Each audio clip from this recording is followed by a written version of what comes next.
Right. ప్రార్థించుకుందాం. పరిశుద్ధుడా, ప్రేమమయుడా, దయగల తండ్రి, నాయన మీ నామమునకు వందనాలు. వినగల చెవులను, గ్రహింపగల హృదయాలను మీరు మాకివ్వండి. మా అడుగులు మరింతగా మీ యందు స్థిరపరచండి.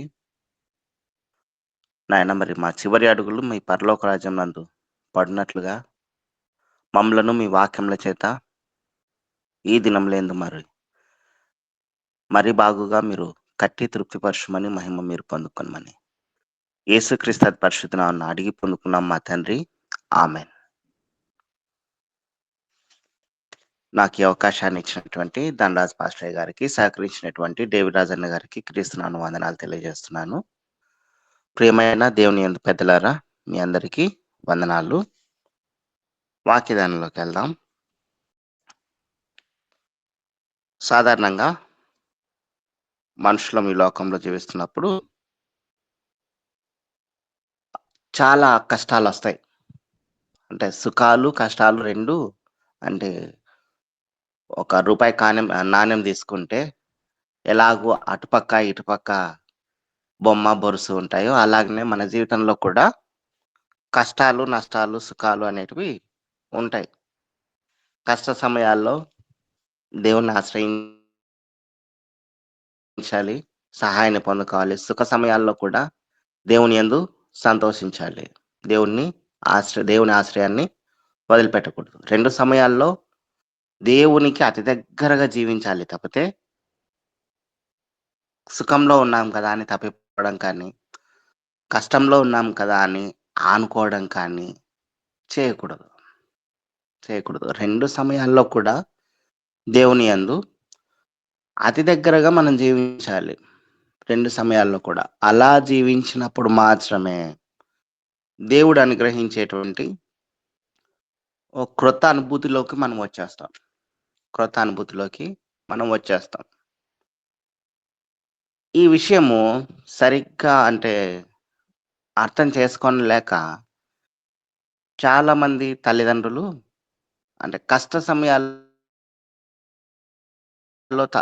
పిల్లలు తప్పిపోయే ఛాన్స్ ఉంది కాబట్టి, వాళ్ళు సుఖంగా ఉన్నప్పుడే కష్టం గురించిన వాల్యూ కూడా మనం తెలియజేసి, ఇదిగో కష్టం వచ్చినప్పుడు ఇలా దేవుణ్ణి హత్తుకోవాలి అని నేర్పించి బాగుపరిచినటువంటి తల్లిదండ్రులు ఉన్నారు. నేర్పించక తప్పిపోయినటువంటి పిల్లలు ఉన్నారు. ఇద్దరిని బైబిల్‌లో చూసుకుందాం. ఆ మాటలను నేర్పించి దేవుని యందు భయం కలిగిన వాడిగా, భక్తి కలిగిన వాడిగా పెంచడం. ఈ మాటలు నేర్పించలేక తప్పిపోయినటువంటి పిల్లల్ని ఏర్పాటు చేసుకోవడం. రెండిటిని. ఈ తప్పిపోయినటువంటి కుమారులను ఒకవేళ చూసుకోవాలి అంటే, మనకెప్పుడు చాలా మంది చెప్తానే ఉంటారు గదా! ఏలి గారి కుమారులు. ఆయన కుటుంబాన్ని సరిగ్గా కట్టుకోలేకపోయాడు. పిల్లలు మందిర ఆవరణములలో చేయకూడని పనులన్నీ చేసేసి ఇలా చేశారు అని చెప్పేసి చెప్పుకుంటారు కదా! ఏలి గారు గొప్ప ప్రవక్త అయినా కూడా ఆయన కుమారులను మాత్రం సరిగ్గా పెంచుకోలేకపోయాడని చెప్తారు. ఇది చాలా వరకు మనం విన్నాం. ఇది కాకుండా ఇంకొంచెం ముందుకెళ్ళి మనం ఇవాళ తెలుసుకోబోతా ఉన్నాం. దేవుడికి సమస్తము సాధ్యమే. ఎలాగంటే ఆయన ఏమీ లేనప్పుడు భూమిని, ఆకాశాన్ని ఏర్పరిచినాడు. ఏమీ లేనప్పుడు మనిషిని మట్టితో తయారు చేశాడు. మట్టి నుండి మనిషిని తయారు చేయగలడు. అదే మనిషిని మట్టి ముద్ద చేసి మళ్ళీ లోపల పడేయగలడు. ఏమి లేనప్పుడు భూమిని ఏర్పాటు చేశాడు. ఆయన రెండవ రాకడ సమయానికొచ్చేసరికి ఈ భూమిని చుట్టి అవతల పడేయగలడు. లేకుండా చేయగలడు. కొత్త భూమిని, కొత్త ఆకాశాన్ని. ఆకాశాన్ని సైతం మరిచి ఒక చాప మాదిరి మడిచేసి పక్కకు పడేయగలడు. క్రొత్త ఆకాశాన్ని, క్రొత్త భూమిని తీసుకురాగలడు. అంత గొప్ప దేవుడు. ప్రతీదీ ఇవ్వగలిగినటువంటి దేవుడు. అడిగిన ప్రతీదీ మీకు దొరికిందనుకోండి అని చెప్పేస్తాడు. అయితే విశ్వాసంతో అడగండి, పొందుకున్నామని అడగండి. నమ్మువానికి సమస్తమును సాధ్యమే. ఇలాంటి మాటలు దేవుడు గొప్పగా మన యందు ఎల్లవేళలా మాటాడుతూనే ఉంటాడు. ఈ విషయాలు పిల్లలకు కూడా మన సంఘంలోని కానీ, కుటుంబంలోని పిల్లలకు కూడా చాలా బాగా తెలుసు. దేవుడు అన్నీ ఇవ్వగలడు, అన్నీ చేయగలడు అని.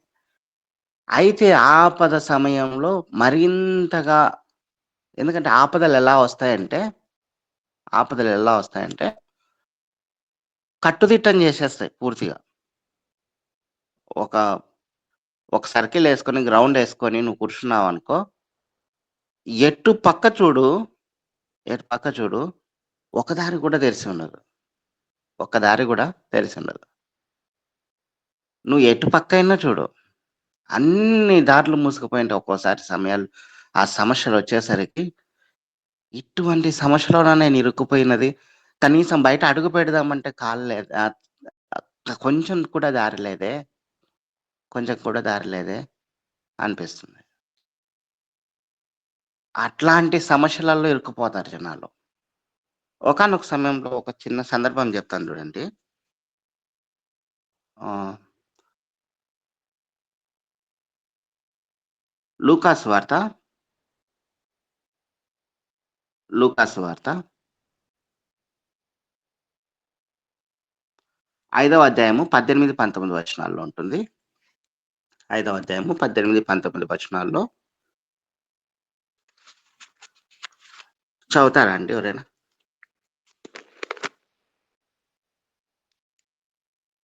అక్క వినిపిస్తా ఉందా? వినిపిస్తుందండి. ఆ! వినిపిస్తుందండి. ఎవరైనా చదవండి. ఇదిగో లూకాసు వార్త 5వ ఆ! ఇదిగో కొందరు మనుషులు పక్షవాయువు గల ఒక మనిషిని మంచం మీద మోసుకొని వానిని లోపలికి తెచ్చి ఆయన ఎదుట ఉంచుటకు ప్రయత్నము చేసిరి గాని జనులు గుంపు కూడి ఉండినందున వానిని లోపలికి తెచ్చుటకు వల్లపడక పోయెను. గనుక ఇంటి మీదకెక్కి పెంకులు విప్పి మంచముతో కూడా యేసు ఎదుట వారి మధ్యను వానిని దించిరి. ఆమేన్. ఆ! ఇక్కడ పక్షవాయువు గల వానిని నలుగురు మోసుకొనొచ్చారు. యేసుక్రీస్తు ప్రభుల వారు ఒక ఇంట్లో ఉన్నారు. ఆ ఇంటిలోనికి వెళ్ళాలని చెప్పేసి మొత్తం నలుగురు మోసుకొనొచ్చేసారు. మొత్తం ఆ ఇల్లంతా అంటే జనాల చేత, రోగుల చేత చుట్టబడిపోయింది. అంటే మొత్తం లోపలికెళ్ళడానికి కూడా దారి లేదు. సమస్యలు కూడా ఇలానే ఉంటాయి. సమస్యలు కూడా ఇలానే ఉంటాయి. ఆ సమస్య నుంచి బయటపడదాము అంటే దారి ఉండదు. సమస్య నుంచి కొంచెం బయటపడదాము, పరిష్కారం దగ్గరికెళ్దాము, మనకెక్కడైతే సమాధానం దొరుకుతుందో అక్కడికెళ్దాము అంటే దారి ఉండదు. దారి ఉండదు. అంటే ఇంకా ఎటువంటి పరిస్థితుల్లో నువ్వు ఎంతగా అయినా ప్రయత్నం చెయ్యి. ఇతను నలుగురి సహాయం తీసుకున్నా కూడా లోపలికెళ్ళలేకపోయాడు.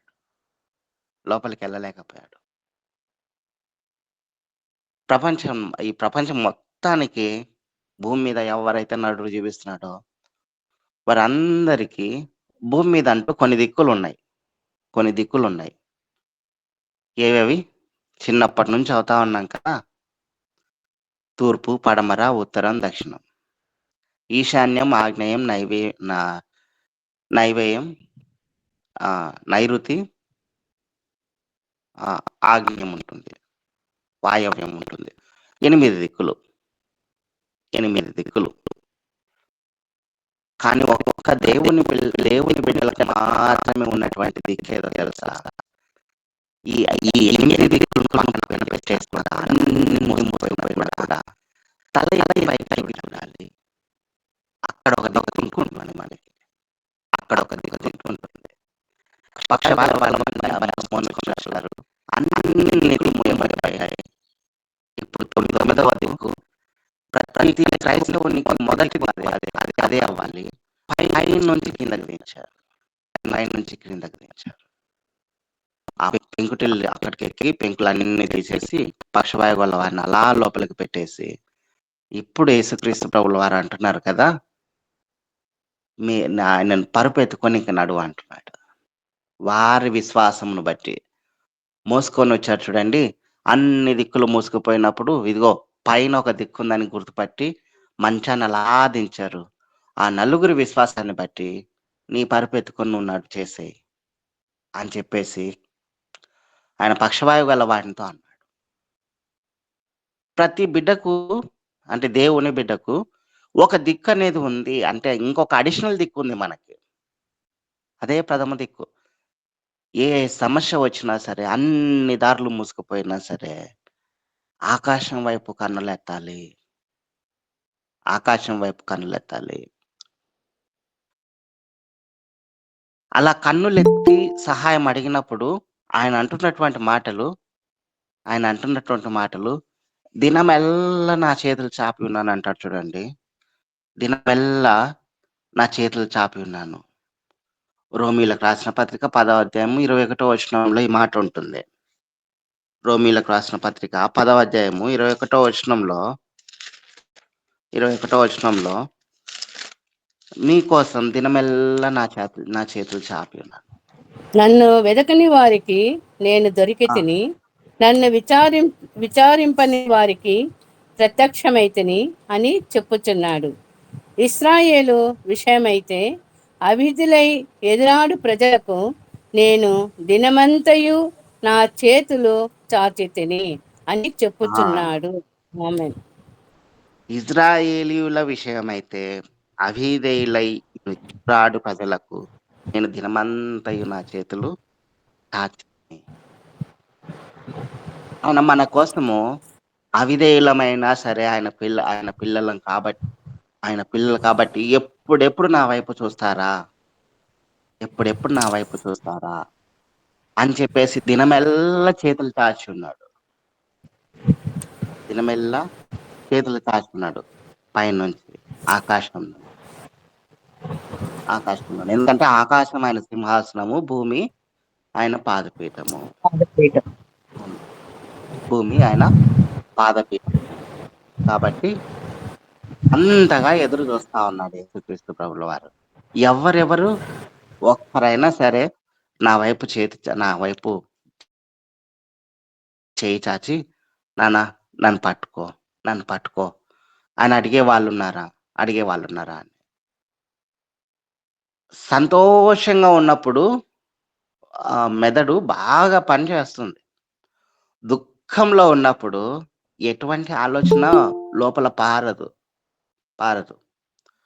అటువంటి సమయాల్లో గుర్తు చేసుకోవాలి. ఇంకొక సందర్భం చూపిస్తాను చూడండి. ఆదికాండము 37వ అధ్యాయము 23వ వచనం ఒకసారి చూడండి. ఆదికాండము 37వ అధ్యాయము 23వ వచనం. యోసేపు తన సహోదరుల యొద్దకు వచ్చినప్పుడు వారు యోసేపు అంగీని అతడు తొడుగుకొని ఉండిన ఆ విచిత్రమైన నిలుపుటంగీని తీసివేసి పట్టుకొని ఆ గుంటలో పడద్రోసిరి. ఆ గుంట వట్టిది, అందులో నీళ్లు లేవు. యోసేపు గారిని పట్టుకున్నారు అన్నలే. పట్టుకొని అతన్ని నీళ్లు లేని గుంటలో ఇంకా చంపేద్దామని చెప్పేసి లోపలికేసిన తర్వాత ఇప్పుడు చెప్పండి, యోసేపు గారికి ఎన్ని దిక్కులు కనపడింటాయి లోపల? ఎటు చూడు ఆ బావి తప్పితే, ఆ లోతైన బావి తప్పితే ఏమి కనిపించదు. రాళ్ళు రప్పలు తప్ప. సమస్యల్లో నుంచి బయటకు పడాలంటే అందరూ చూసినట్టు అన్ని దిక్కుల వైపు చూడడం కంటే ఆకాశం వైపు చేతులెత్తి అక్కడి నుంచి సహాయం పొందుకున్నారంటే యోసేపు గారు ఎంత చక్కగా మళ్ళీ పైనుంచి అలానే తీయబడ్డారు. అన్ని దిక్కులు మూసుకుపోతాయి. ఏదైనా సమస్య గట్టిగా వచ్చిందంటే అన్ని దిక్కులు మూసుకుపోతాయి. అదే సాతాను గాడి ఉచ్చు. సాతాను గాడు మన ఎడల వేస్తే వాళ్ళ అన్ని దిక్కులు మూసుకుపోయినప్పుడు చూడవలసినటువంటి అన్ని దిక్కులు తెలుసుకున్నా సరే మనం చూడవలసినటువంటి దిక్కు మాత్రం మనకంటూ ఒక దిక్కు ఉంది. అదే ఆకాశం. ఆకాశం ఆ వైపు చేతులెత్తి సహాయాన్ని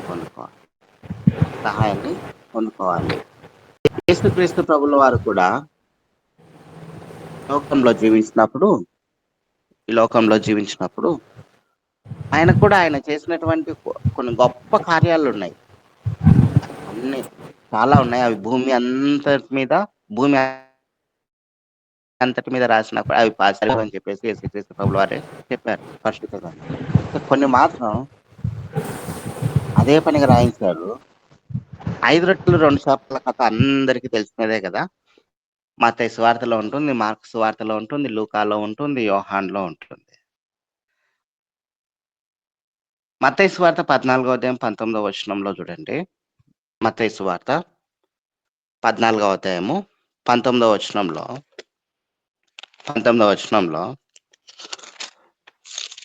యేసుక్రీస్తు ప్రభుల వారు 5 రొట్టెలు 2 చేపలను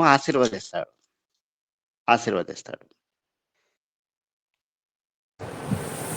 పచ్చిక మీద కూర్చుండుటని జనులకు ఆజ్ఞాపించి ఆ 5 రొట్టెలను 2 చేపలను పట్టుకొని ఆకాశం వైపు కన్నుకి ఆశీర్వదించి ఆ రొట్టెలు విరిచి శిష్యులకిచ్చెను. శిష్యులు జనులకు ఆశీర్వదించే విధానము, దేవుడు ప్రార్థించే విధానము, దేవునికి ఇదిగో మనం ఇందాక ఏదైనా సరే అడిగినవి పొందుకున్నామని చెప్పి కోరాలి అని చెప్పేసి మత్తయి సువార్తలో అంటే వీళ్ళు 4 రాశారు కదా ఈ సువార్తలు. 4 సువార్తలు 4 రాశారు అనుకోండి. ఏ ఒక్కరు కూడా ఈ విషయాన్ని మర్చిపోలేదు. అంత క్షుణ్ణంగా రాపించాడు. ఆకాశం వైపు కన్నులెత్తి ఆకాశం వైపు కన్నులెత్తనే ఉంటుంది చూడండి. ప్రతి చోట 4 చోట్ల ఉంటే 4 చోట్ల ఇదే ఉంటుంది. అదే ఉంటుంది. మార్కు 6:41 అదే ఉంటుంది. లూకా 9:16 అదే ఉంటుంది. యోహాన్ గారు మాత్రం దీన్ని దాటి రాసేస్తారు. కృతజ్ఞతాస్తుతులు చెల్లించి అని చెప్పేసి అక్కడ. అంటే ఆల్రెడీ పొందుకున్నాడు అని చెప్పే మాటతో దేవునికి కృతజ్ఞతలు చెల్లించాడు అని. అంటే ఏదైనా ఈ లోకంలో పొందుకోవాలి, సహాయాన్ని అన్ని దారులు మూసుకుపోయినప్పుడు సహాయాన్ని అందరి దగ్గర అక్కడ రొట్టెలు ఎత్తారు. ఇంకెవరి దగ్గర ఏం లేవు, 5 రొట్టెలు 2 చేపలు మాత్రమే ఉన్నాయని చెప్పేసి తీసుకొని వచ్చి యేసుక్రీస్తు ప్రభువులు వారికి ఇచ్చారు. ఈ లోకంలో ఇదిగో అక్కడ ఉన్నటువంటి జనాంగంలో ఎటువంటి సహాయం అప్పుడు ఇక వచ్చేది లేదు. ఈ చూడవలసినటువంటి దిక్కు ఆకాశం వైపు. అక్క మంజుల అక్క గారు మ్యూట్ చేసుకోరా. ఇప్పుడు మనం చూడవలసినటువంటి దిక్కు ఆకాశం వైపు అలా చూడగానే ఎప్పుడెప్పుడు యేసుక్రీస్తు ప్రభువుల వారు చూస్తారా అని చెప్పేసి దేవుడు అలా ఎదురు చూస్తా ఉంటే ఒక్కసారిగా ఆయన కన్నులెత్తి ఆశీర్వదించమని ప్రార్థించాడు. కృతజ్ఞతాస్తుతులు చెల్లించాడు. వెంటనే 5 రొట్టెలు 2 చేపలు 5,000 మందికి పైగా తినిపోయారు. ఇంకో చోట 7 రొట్టెలు కొన్ని చిన్న చేపలు 4,000 మందికి పైగా. సేమ్ అక్కడ కూడా ఇదే పరిస్థితి. ఆయన అలా కృతజ్ఞతాస్తుతులు చెల్లించి వారికి ఇవ్వడమే. అంటే ఏదైనా సహాయం పొందుకోవాలంటే ఈ లోకపు దిక్కుల కంటే ఎక్కువగా ఆకాశం వైపు మనం చూడాలి. మనకు ఒక దిక్కు అంటూ ఏర్పాటు చేయబడి ఉంది. అదే ప్రత్యేకమైన దిక్కు మనకు. అన్ని దారులు మూసుకుపోయినప్పుడు ఇంకొక చోట యేసుక్రీస్తు ప్రభుల వారు చాలా, అంటే ఇంకెంత బాగా నేర్పిస్తా ఉన్నాడంటే ఎటువైపు మనం చూసి సహాయం పొందుకోవాలి అనే విషయానికి యోహాను సువార్త 11వ అధ్యాయము 41వ వచనం. యోహాను సువార్త 11వ అధ్యాయము 41వ వచనం. యేసు కన్నులు పైకెత్తి, తండ్రి, నీవు నా మనవి వినినందున నీకు కృతజ్ఞతాస్థుతులు చెల్లించుచున్నాను. ఆమెన్. నెక్స్ట్ వచనం కూడా అక్క. నీవు ఎల్లప్పుడూ నా మనవి వినుచున్నావని నేనెరుగుదును, గాని నీవు నన్ను పంపితివని చుట్టూ నిలిచియున్న ఈ జన సమూహము నమ్మునట్లు వారి నిమిత్తమై ఈ మాట చెప్పితిని అనెను. ఆమేన్. లాజరు గారి దగ్గరకు వచ్చారు. చనిపోయినటువంటి లాజరు గారి దగ్గరికి 4 రోజుల నుంచి సమాధిలో ఉండినటువంటి లాజరు గారి దగ్గరకు యేసుక్రీస్తు ప్రభుల వారు వచ్చారు.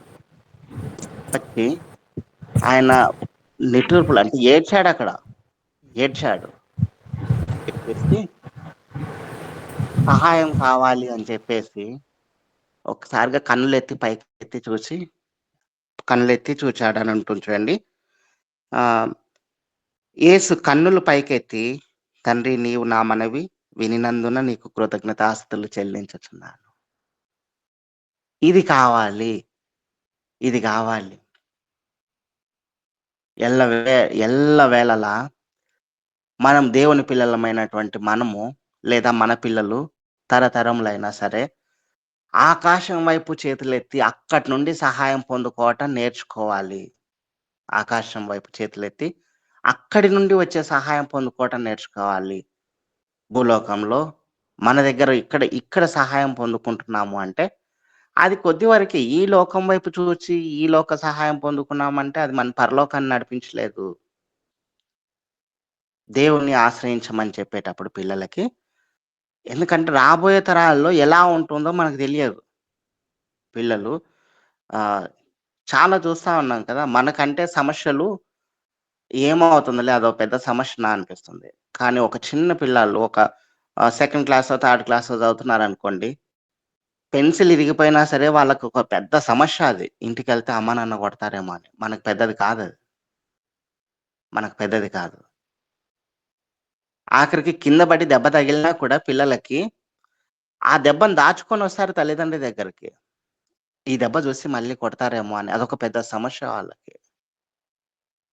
అదొక పెద్ద సమస్య. మనం హత్తుకుంటాము. ఒకవేళ తిడతాం, కొడతాం, కానీ తిరిగి హత్తుకొని ఆ గాయానికి మందు రాస్తాం. కానీ ఇట్లాంటి సమస్యను కూడా అర్థం చేసుకోగల దేవుడున్నాడు. ఆయన పరలోకమందున్నాడు. ఆకాశం వైపు చేతులెత్తి ఇలాంటి సహాయాన్ని మనం అడగాలి అని చెప్పేసి మనం వారికి నేర్పించామనుకో, ఇక వాళ్ళు తప్పిపోవడానికి ఛాన్స్ ఉండదు. యేసుక్రీస్తు ప్రభుల వారు మనకందరికీ మాదిరికరంగా ఇలా నేర్పిస్తూ వచ్చాడు.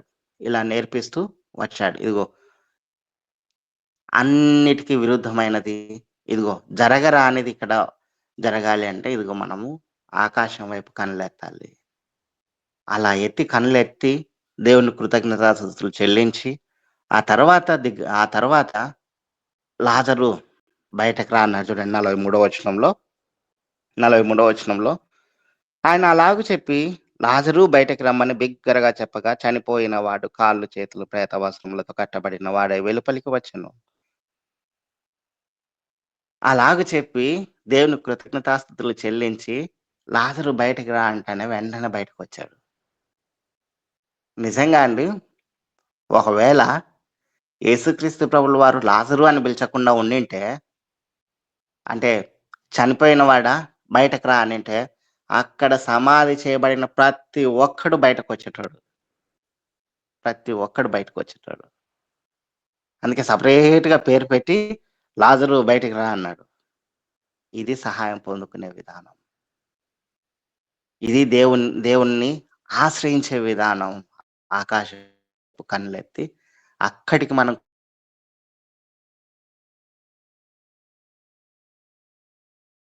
కృతజ్ఞత అనే విధానం. చుట్టూ ఉన్న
యెహోవా ఇశ్రాయేలీయుల దేవా, పైనున్న ఆకాశము అందైనను క్రిందనున్న భూమి అందైనను నీ వంటి దేవుడెక్కడునూ లేడు.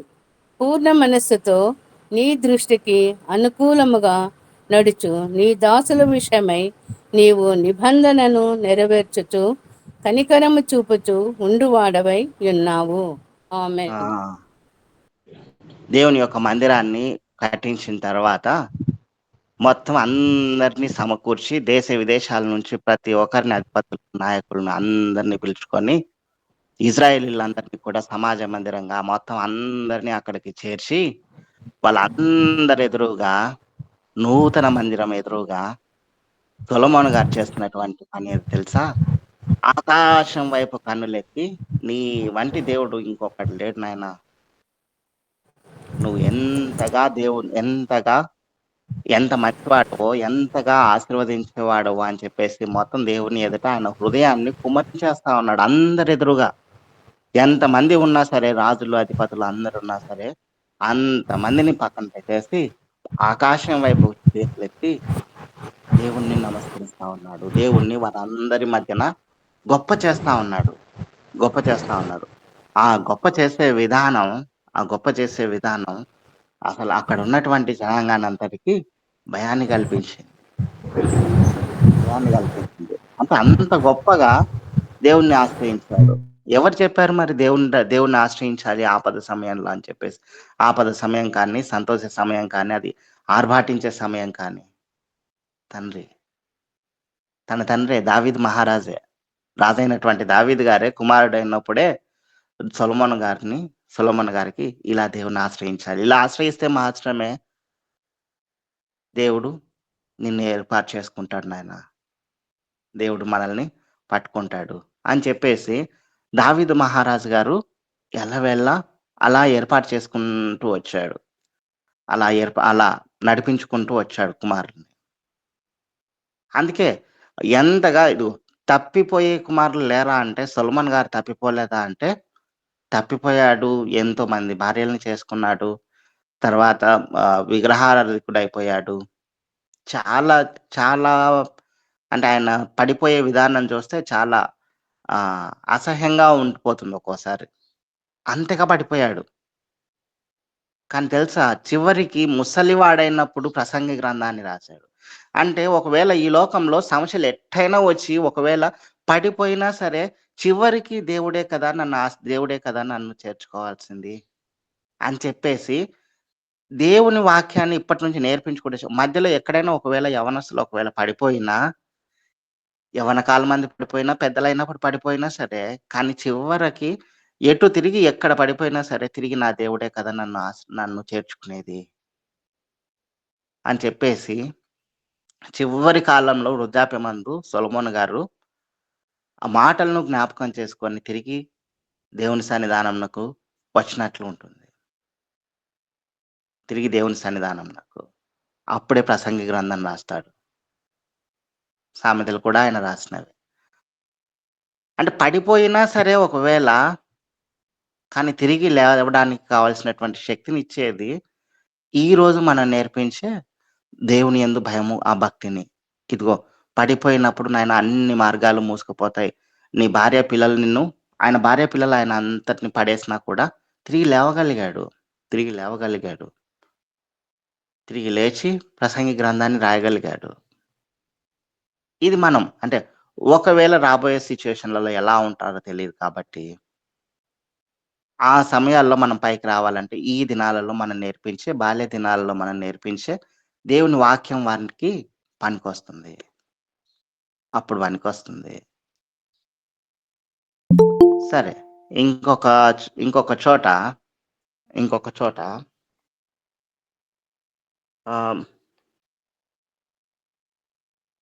ఎలా ఉంటుందంటే, లూకా సువార్త 15వ అధ్యాయం 15వ అధ్యాయము 17వ వచనం ఒకసారి చూడండి. లూకా సువార్త 15వ అధ్యాయం. పడిపోయిన వారు అలా తిరిగి వస్తారా అంటే తిరిగి వచ్చారు. లూకా సువార్త 15వ అధ్యాయము 17వ వచనం. అమ్మా చదవండి. అయితే బుద్ధి వచ్చినప్పుడు వాడు, నా తండ్రి యొద్ద ఎంతో మంది కూలివాండ్రకు అన్నము సమృద్ధిగా ఉన్నది, నేనైతే ఇక్కడ ఆకలికి చచ్చిపోవుచున్నాను. ఆమేన్. నేను లేచి నా తండ్రి యొద్దకు వెళ్ళి, తండ్రి, నేను పరలోకమునకు విరోధంగాను నీ ఎదుటను పాపం చేసేది. పాపం చేసేదని. ఆ ఇక మీదట నీ కుమారుడనని అనిపించుకొనుటకు యోగ్యుడను కాను. నన్ను నీ కూలివానిలో ఒకనిగా పెట్టుకొనుమని అతనితో చెప్పుదుననుకొని లేచి తండ్రి యొద్దకు వచ్చెను. ఇది కదా కావాల్సింది. పడిపోతారు. ఒకవేళ పడిపోయినా సరే తిరిగి తండ్రి యొద్దకు వస్తారు. రావాలి అంటే ఇదిగో ఈ తండ్రి ఏ విధంగా అయితే ఆయనకెంత నమ్మకముందంటే, నేను చిన్ననాటి నుంచి అడుగుజాడలు నేర్పించాను కదా దేవుని యందు. ఇదిగో ఇప్పుడైతే తప్పిపోయాడు. ఆస్తినంతా కూడబెట్టుకొని వెళ్ళిపోయాడు.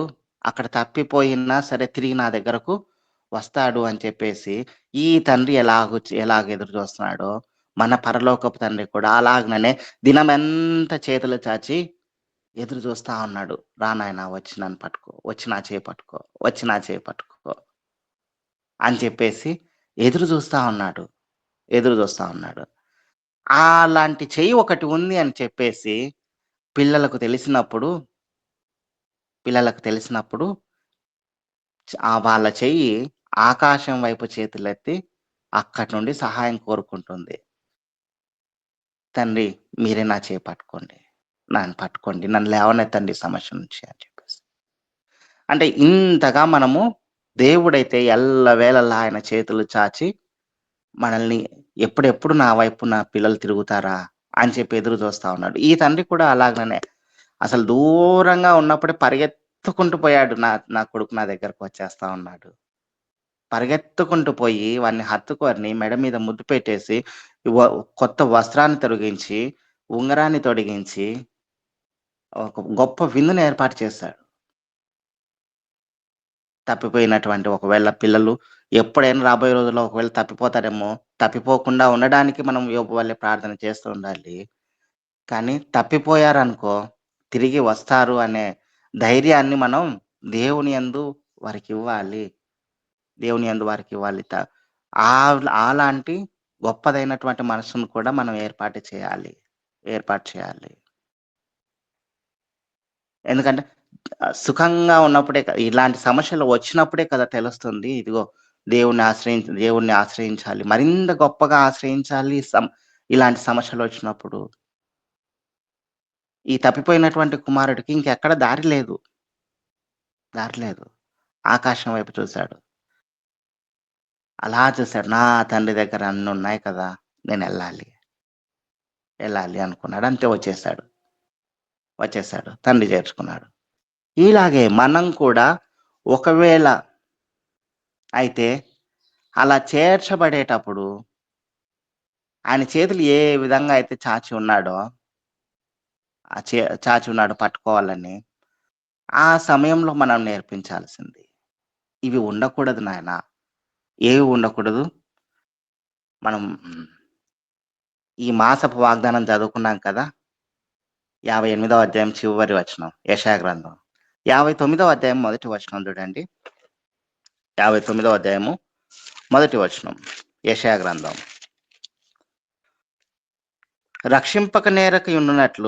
రక్షింపనేరకయున్నట్లు యెహోవా హస్తము కూర్చ కాలేదు, విననేరకయున్నట్లు ఆయన చెవులు మందము కాలేదు. మీ దోషములు మీకును మీ దేవునికి అడ్డం కావచ్చును, మీ పాపములు ఆయన ముఖమును మీకు మరుగుపరచెను గనుక ఆయన ఆలకింపకున్నాడు. ఆయన చేతులు చాచే ఉంటాడు నాయన. మీరు పట్టుకునేటప్పుడు ఇదిగో మీ పాపాలు ఆయనకు అడ్డుగా ఉండకుండా వాటిని తీసేసుకొని ఇప్పుడు చేయి చాపండి, పట్టుకుంటాడు యేసుక్రీస్తు ప్రభుల వారు. ఆ పాపాలను పక్కన పెట్టుకొని ఇప్పుడు ప్రయత్నం చేయండి. ఇప్పుడు ప్రార్థించు. ఇప్పుడు ఆకాశం వైపు చేతులెత్తు నాయన. అప్పుడు పట్టుకుంటాడు యేసుక్రీస్తు ప్రభువు. పట్టుకొని పైకి లేపుతాడు. అప్పుడు పైనకి తీసుకొని వచ్చేస్తాడు నిన్ను.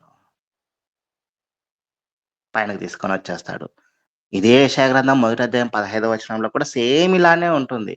మీ చేతులు ఇలా ఉన్నాయని చెప్పేసి. ఇంతగా ఉన్నారు నాయన. దేవుడు మరి మాకు సహాయం చేయలేదే. మేము ఎటువంటి పాపం చేయలేదు. పాపాన్ని అందరిని దూరం పెట్టుకొని దేవుడు ఇంత గొప్పవాడు కదా! దేవుడు ఇంత గొప్పవాడు కదా! మాకెందుకు సహాయం చేయట్లేదు పూర్తిగా?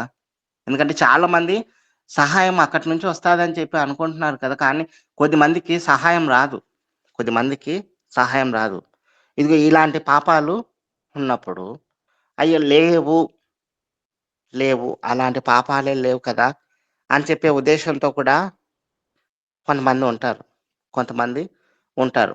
అటువంటి వారి కోసం యాకోబు పత్రిక 4 అధ్యాయము 2, 3 వచనాలు ఒకసారి చూడండి. యాకోబు పత్రిక 4 అధ్యాయము 2, 3 వచనాలు.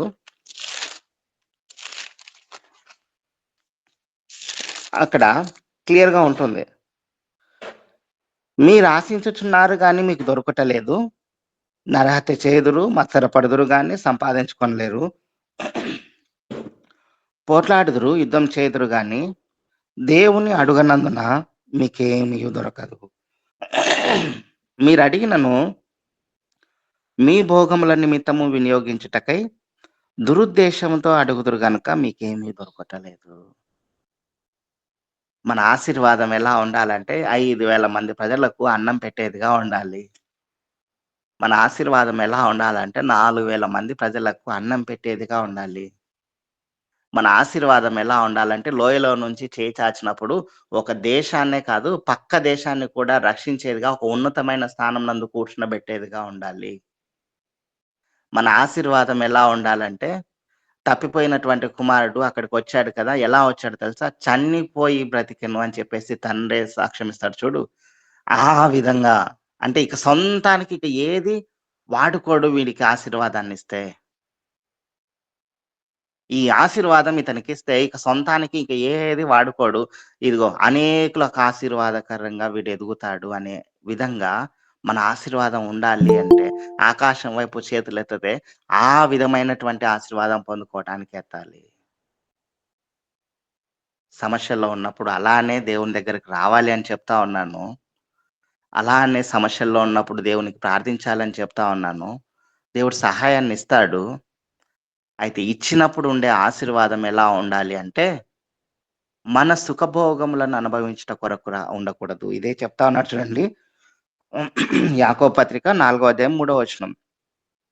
మీరడిగినను మీ భోగముల నిమిత్తం వినియోగించుటకై దురుద్దేశంతో అడుగుదురు గనుక మీకేమీ దొరకట్లేదు. మీ భోగములను అంటే మీ సుఖములను అనుభవించటానికి దురుద్దేశంతో మీరు అడుగుతా ఉన్నారు. అందుకే మీకు దొరకటం లేదు నాయన. మీరు అడగవలసింది నా వైపు చేతులెత్తి అడిగేటప్పుడు అనేకులకు ఆశీర్వాదకరంగా ఉండటానికి అడగండి. అనేకులకు ఆశీర్వాదకరంగా ఉండటానికి అడగండి.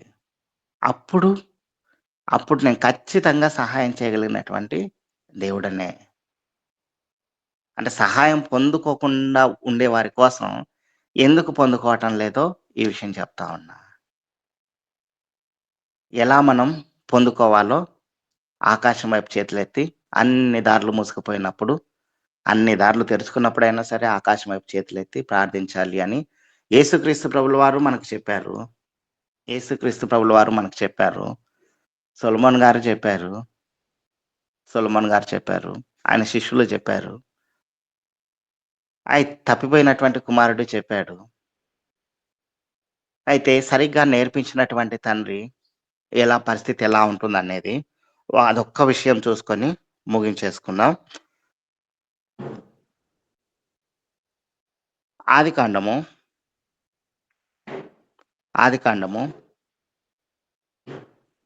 19వ అధ్యాయము 31వ వచనం. ఎవ్వరి సహాయం లేదు అనుకున్నప్పుడు తప్పిపోయే ప్రమాదం చాలా ఉంటుంది. ఆదికాండము 19వ అధ్యాయము 31వ వచనం. అట్లుండగా అక్క తన చెల్లెలితో తన తండ్రి ముసలివాడు సర్వలోక మర్యాద చొప్పున మనతో పోవుటకు లోకంలో ఏ పురుషుడును లేడు. ఇక్కడ చూడండి, లోతు కుమార్తెలు ఇద్దరు మొత్తం వాళ్ళు ముగ్గురు అక్కడ ఉన్నారు. అట్లుండగా అక్క తన చెల్లితో మన తండ్రి ముసలివాడు సర్వలోక మర్యాద చొప్పున మనతో పోవుటకు లోకంలో ఏ పురుషుడు లేడు. తండ్రి ఎవ్వరి సహాయం లేనప్పుడు ఆకాశం వైపు చేతులు ఎత్తండి అమ్మా అని చెప్పి నేర్పించాలి. ఈ కుమార్తెలు అటువంటి సందర్భంలో లేరు కాబట్టి, ఇదిగో అంత చుట్టూ మొత్తం చూసారు. అడవి ప్రాంతం, కొండ ప్రాంతం, ఇదిగో ఎవ్వరు వాళ్ళకి చుట్టూ ఎంత చూసినా కూడా ఎక్కడ కూడా వారికి ఒక మనిషి కూడా కనపడలే సహాయం చేయడానికి. ఆశ్రయించాల్సింది దేవుణ్ణి కదా! పైనకి చేతులెత్తాలి కదా! ఎత్తడం మర్చిపోయారు వీళ్ళు. పైనకి చేతులెత్తింటే ఖచ్చితంగా సహాయం దొరికేది. ఎత్తడం నేర్పించకపోయేసరికి తప్పిపోయారు. సమస్యలొచ్చినప్పుడు సమస్యలు ఎలా చుట్టుకుపోతాయంటే, ఇలా చుట్టుకుపోతాయి. ఎంత నువ్వు చుట్టూ చూసినా సరే నీకెటువంటి సమాధానం దొరకదు. సమస్యకి ఇక పరిష్కారమే లేదు. ఇక తప్పు చేయవలసిందే అనిపిస్తుంది. ఎంత నిజాయితీగా ఉండాలనుకున్నా కూడా. అటువంటి సమయంలో సహాయం కోసం చేతులెత్తాల్సింది పైనకు. అటువంటి సహాయం కోరుకున్నప్పుడు అది అనేకులకు ఆశీర్వాదకరంగా ఉంటుంది. లోతు గారు నేర్పించలేకపోయారు. దావీదు గారు నేర్పించారు. యేసుక్రీస్తు ప్రభుల వారు మన కోసం నేర్పించారు. తప్పిపోయినటువంటి కుమారుడి యొక్క తండ్రి కుమారుడికి నేర్పించుకున్నాడు. అందుకే ఎదురు చూశాడు. యేసుక్రీస్తు ప్రభుల వారు కూడా మన కోసం, మన పిల్లల కోసం కూడా అలాగే ఎదురు చూస్తున్నాడు దినమల్లా చేతులు చాచి.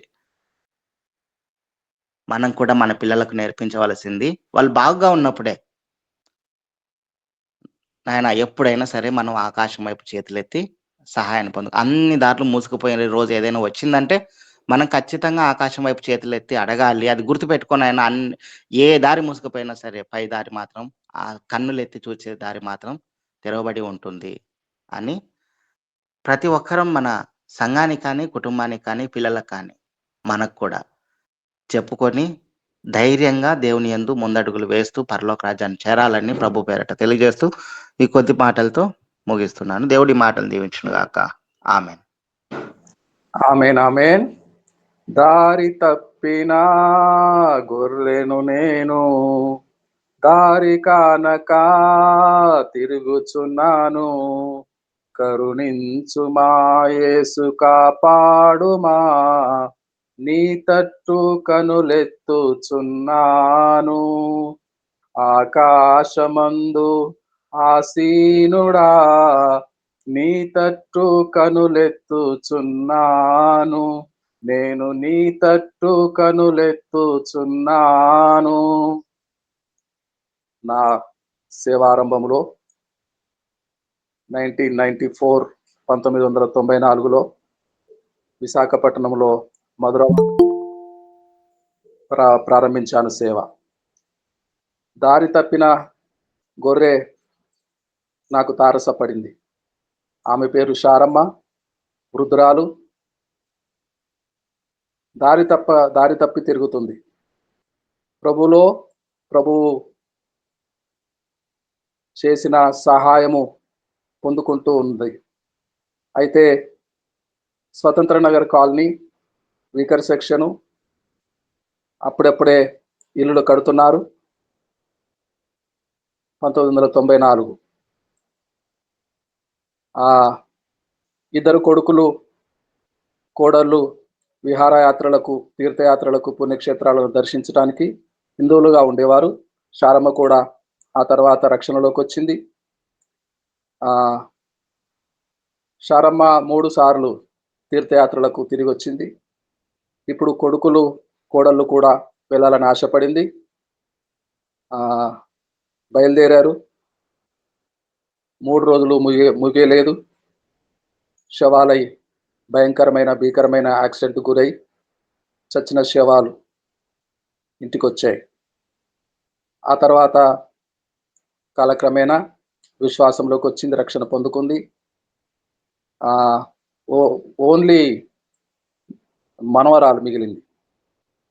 ఎందువల్లనో మనవరాలు, పెద్ద కుమార్తె మిగిలింది. ఇంటి వద్దే ఉన్నది. కొడుకులు, కోడళ్ళు, మిగతా పిల్లలు చనిపోయి శవాలు వచ్చారు. అయితే ప్రభులోకి వచ్చి 10-12 సంవత్సరాలైంది. అనేక మేలులు, ఉపకారములు పొందుకుంటూ ఉంది. చిన్న కుటుంబమే. అయితే ఇల్లులు కట్టుకోవాలని గవర్నమెంట్ శాంక్షన్ చేసింది. పునాదులు కట్టుకోవాలి, ఫౌండేషన్ కట్టుకోవాలి, గోడల వరకు కట్టుకోవాలి. ఆ తర్వాత బిల్లు శాంక్షన్ అవుతుంది. మొదట పెట్టుబడి పెట్టుకోవాలి, ఆ తర్వాత బిల్లు. గవర్నమెంట్ నుండి ఎందుకు అలాగుంటాయో నిరుపేదలు ఇక్కడి నుంచి చేసి పెట్టుబడి పెట్టుకుంటారు, వారికి తెలియదు. అయితే ఈ దాని తగ్గొరే అన్న 4 రోజులు కారుతో బల్బం కట్టుకొని పరిచయస్తులందరికీ, విశ్వాసులు, పెద్దలు, సంఘ పెద్దలు అందరి దగ్గరికి వెళ్తోంది. అమ్మా, ఇప్పుడు లేవు, మీదటికి ఏడాది తర్వాత చూద్దాం అని ఒకరు. అయ్యో, కొంత ధనము దాచుకున్న ధనము నిన్ననే ఎవరికో ఇచ్చాము అని కొందరు. ఏమి చేయలేక ఒకనాడు మధ్యాహ్నము వేళ ఆకలితో దప్పికతో సాష్టాంగపడింది. ఇంటిలోనికి వచ్చి ఎవరూ సహాయం చేసే దిక్కు లేదు. అప్పుడు ముఖం మీద ఎవరో చాచి కొట్టినట్టయింది. నేనున్నాను కదా, ఆకాశం ఉంది కదా, ఆకాశమను మంచిదననిది ఉంది కదా అని దేవుడు మాట్లాడినట్లయింది. నేను స్వయంగా విన్నాను శారమ్మ నాతో పలికిన మాటలు. అప్పుడు దిగ్గున లేచి కూర్చొని మోకరించి, ఆకాశము తట్టు దారి తప్పిన గొర్రె దీనురాలు శారమ్మ ఆకాశము తట్టు కన్నులెత్తింది. అక్కడ నుండి సహాయము నిరాశపరుస్తుందా? నేను చేయలేనంటుందా? అయ్యో, నిన్న రాలేదు, నిన్ననే కూడబెట్టిన ధనము మరొకరికి ఇచ్చాము అంటుందా? మీదటికి ఏడాది చూద్దామంటుందా? వెంటనే సహాయం వచ్చింది. అది వరకు ఇల్లు కట్టుకోవాలని అనుకోకముందు 2 సంవత్సరాలుగా ఒక పెద్ద బిల్డర్ అనేక అపార్ట్మెంట్లు కట్టిస్తారు. ఎప్పుడో సాక్ష్యం విన్నాడు. 2 సంవత్సరాలుగా అనుకుంటున్నాడు, ఏదైనా సహాయం చేయాలి, అమ్మకి శారమ్మకి ఏదైనా సహాయం చేయాలనుకుంటున్నాడు. ఆ రోజు దినమల్లా ఉదయం మొదలుకొని అడుగుతూ ఒక అమ్మ, పేరు తెలియదు, రూపురేఖలు తెలుసు, మనిషిని చూస్తే పోల్చుకుంటాడు. ఆయన మధ్యాహ్నం 3 గంటలకు ఇక్కడే ఉంటున్నారు అని మాటలు వినిపించినాయి. ఇక్కడే ఉంటుందమ్మా, అయ్యా శారమ్మ ఆమె పేరు, మీరు అడిగిన వ్యక్తి ఇక్కడే ఉంటున్నారు అని. అద్దె ఇంటిలో శారమ్మ దారి తప్పిన గొర్రె చివరాఖరుకు సరి అయిన దిక్కునే దారినే తెలుసుకుంది. ఆయన వచ్చి ఇల్లు పూర్తయ్యే వరకు ధన సహాయం చేశాడు. ఆశ్చర్యమే, దేవుణ్ణి ఆకాశమును అడుగుట మరిచింది, ఆకాశం వైపు కన్నులెత్తుట మరిచింది, అందరినీ ఆశతో అరులు చాచింది. ఎక్కడా ఏమి సహాయం దొరకలేదు. చివరికి ఆకాశమే దిక్కైంది.